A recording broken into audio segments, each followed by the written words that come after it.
Σήμερα θα σας δείξω πώς να καθαρίσετε το σίδερό σας. Χρειαζόμαστε μαγειρική σόδα, νερό, μια σπατουλίτσα, μια πετσέτα. Θα ξεκινήσουμε πρώτα φτιάχνοντας μια μικρή πάστα, θα έλεγα.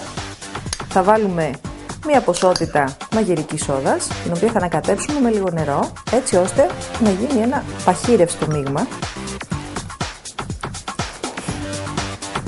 Το απλώνετε στο σίδερο με τη σπάτουλα.